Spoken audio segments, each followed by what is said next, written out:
அனைவருக்கும் வணக்கம். நான் டாக்டர் பிரைட்டன், மதுரை வடமலையான் மருத்துவமனையில் நுரையீரல் மற்றும் சுவாச நோய் சிறப்பு மருத்துவராக பணிபுரிஞ்சுக்கிட்டு இருக்கேன். ஆண்டுதோறும் மே மாதம் முதல் செவ்வாய்க்கிழமை உலக ஆஸ்துமா தினமாக கடைபிடிக்கிறாங்க. இந்த வருடம் மே மாதம் 7ஆம் தேதி உலக ஆஸ்துமா தினமாக கடைபிடிக்கப்படுது. இந்த வருடம் வேர்ல்டு ஆஸ்துமா டேக்கான தீம் என்னன்னா, ஆஸ்துமா எஜுகேஷன் எம்பவர்ஸ், அதாவது ஆஸ்துமா பற்றிய கல்வி மற்றும் விழிப்புணர்வு. அதோட ஒரு பகுதி தான் இந்த வீடியோ. இந்த வீடியோவில் நம்ம என்ன பார்க்க போறோம்னா, ஆஸ்துமானா என்ன, அது யார் யாருக்கெல்லாம் வரலாம், அதோட நோய் அறிகுறிகள் என்ன, காரணிகள் என்ன, அதை எப்படி கண்டுபிடிக்கலாம், அதோட சிகிச்சை முறைகள் மற்றும் தடுப்பு முறைகளை பார்க்க போறோம். ஆஸ்துமாங்கிறது ஒவ்வாமைனால நம்மளோட மூச்சு பாதையில் ஏற்படுற ஒருவித பாதிப்பு தான் ஆஸ்துமான்னு சொல்றாங்க. இது சிறியவர்கள் முதல் பெரியவர்கள் வரை யாரை வேணாலும் பாதிக்கலாம். பெரும்பாலானோருக்கு அவங்களோட ஏர்லி பார்ட் ஆஃப் லைஃப்லேயே சிம்டம்ஸ் ஸ்டார்ட் ஆயிரும். ஒரு சில பேருக்கு அவங்களோட லேட்டர் பார்ட் ஆஃப் லைஃப்ல சிம்டம்ஸ் ஸ்டார்ட் ஆகலாம். இது லேட் ஆன்செட் ஆஸ்துமான்னு சொல்லுவாங்க. ஆஸ்துமானால நம்மளோட சுவாச பாதைகளில் என்னென்னலாம் மாற்றங்கள் ஏற்படும்னா, முதலாவது நார்மலாக நம்மளோட சுவாச பாதைகள் ஏதாவது அலர்ஜன்ஸ்க்கு எக்ஸ்போசர் ஆகும்போது பெருசாக எதிர்வினை ஆற்றாது. ஆனால் இந்த ஆஸ்துமா பேஷண்ட்ஸில் என்ன ஆகும்னா, அவங்க ஏதாவது அலர்ஜன்ஸ்க்கு எக்ஸ்போசர் ஆகும்போது, லைக் டஸ்ட்டு இல்லை ஸ்மோக்கு எக்ஸ்போசர் ஆகும்போது நம்மளோட மூச்சு பாதைகள் அளவுக்கு அதிகமாக எதிர்வினை ஆற்றும். இதை ஹைப்பர் ரெஸ்பான்சிவ்னஸ்னு சொல்லுவாங்க. இரண்டாவது, நம்மளோட மூச்சு பாதையில் உள்ள திசுக்கள் வீக்கம் அடைஞ்சிரும். இதை ஏர்வே இன்ஃப்ளமேஷன் சொல்லுவாங்க. மூன்றாவது, நம்மளோட சுவாச பாதைகளில் உள்ள சுற்றளவு அளவுக்கு அதிகமாக சிறியதாயிரும். இதை ஏர்வே நேரோவிங் இல்லைனா ஏர்வே அப்ஸ்ட்ரக்ஷன் சொல்லுவாங்க. இந்த airway hyper responsiveness, airway inflammation and airway அப்ஸ்ட்ரக்ஷனால என்ன ஆகும்னா, மூச்சு விடுறதுல சிரமங்கள் ஏற்படலாம், இருமல் வரலாம், மூச்சு விடும்போது ஒரு மாதிரி விசில் சவுண்ட் மாதிரி வரலாம், நெஞ்சு ஒரு மாதிரி இறுக்கமாக இருக்கிறதுக்கான வாய்ப்புகள் இருக்கலாம்.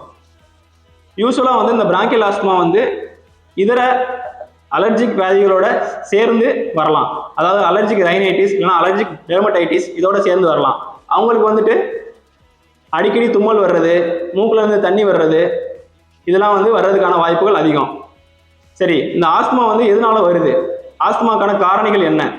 உட்புற மற்றும் வெளிப்புற காற்று மாசுபாடு, இதுதான் மெயின் காரணம். ரெண்டாவது புகைப்பழக்கம், அப்புறம் உடல் பருமனாக இருக்கிறது, மன அழுத்தம், அப்புறம் மரபொழியாகவும் வரலாம். எக்ஸாம்பிளுக்கு அப்பா அம்மாவுக்கு இல்லைனா தாத்தா பாட்டிக்கு இருந்துச்சுன்னா மகன் மகளுக்கோ இல்லை பேரன் பேத்திக்கோ வர்றதுக்கான வாய்ப்புகள் அதிகம். அப்புறம் வீட்டில் ஏதாவது செல்லப்பிராணிகள் வளர்க்குறோம்னா, எக்ஸாம்பிளுக்கு நாய் பூனையோட ரோமங்கள், பறவைகளோட இறகுகள், புல், பூக்கள்லேருந்து வெளிப்படுற மகரந்தங்கள், இதெல்லாம் அலர்ஜிக்கான காரணிகள் அமையறதுக்கு வாய்ப்புகள் இருக்கு. இந்த ஆஸ்துமாவை எப்படி கண்டுபிடிக்கலாம்? நுரையீரல் செயல்திறன் பரிசோதனை, அதாவது பல்மனரி ஃபங்க்ஷன் டெஸ்ட்னு சொல்லுவாங்க. இது மூலயமா உங்களோட நுரையீரலோட சுருங்கி விரிகிற தன்மையை கண்டுபிடிக்கலாம். நான் முன்னாடியே சொன்ன மாதிரி சுவாச பாதையில் சுருக்கம் இருக்குன்னு சொல்லியிருந்தேன். அந்த சுவாச பாதையோட சுருக்கத்தோட அளவு எவ்வளோ இருக்குது, அதாவது மைல்டா, மாடரேட்டா, சிவியரான்னு கண்டுபிடிக்கிறதுக்கும் இந்த டெஸ்ட் யூஸ்ஃபுல்லாக இருக்கும்.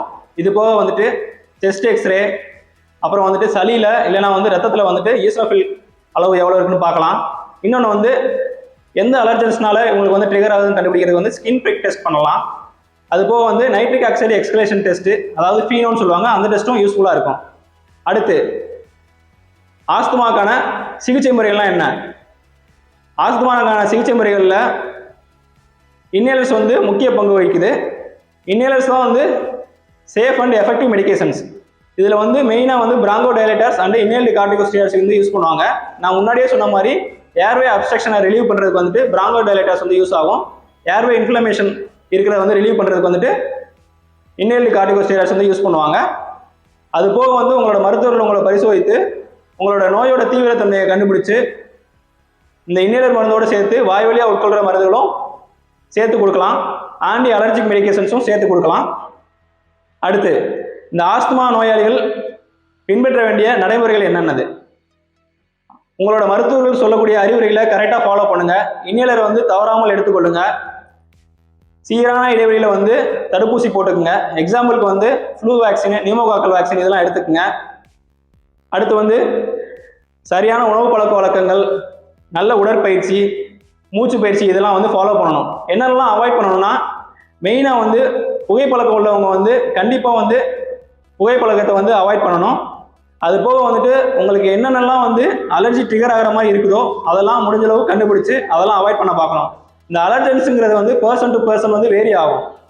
லைக் எக்ஸாம்பிளுக்கு வந்து ஒரு சில பேருக்கு வந்துட்டு ஃபுட்டில் வந்துட்டு முட்டை அலர்ஜி இருக்கலாம், வெஜிடபிள் அலர்ஜி இருக்கலாம், ஒரு சில பேருக்கு வந்து சீ ஃபுட்ஸ் அலர்ஜி இருக்கலாம். இது வந்து பர்சன் டு பர்சன் வேரி ஆகிறனால உங்களுக்கு ஏதாவது பர்டிகுலராக ஃபுட்டு சாப்பிடும் போது ஒத்துக்கிற மாட்டேங்குது, அதெல்லாம் முடிஞ்சளவு அவாய்ட் பண்ணணும். அதுபோக வந்து தலைக்கு வந்து முடி சாயம் போடுறது, ஒரு சில பேர் வந்து தலைக்கு மருதாணி வச்சு குளிப்பாங்க, அதெல்லாம் அவாய்ட் பண்ணணும்.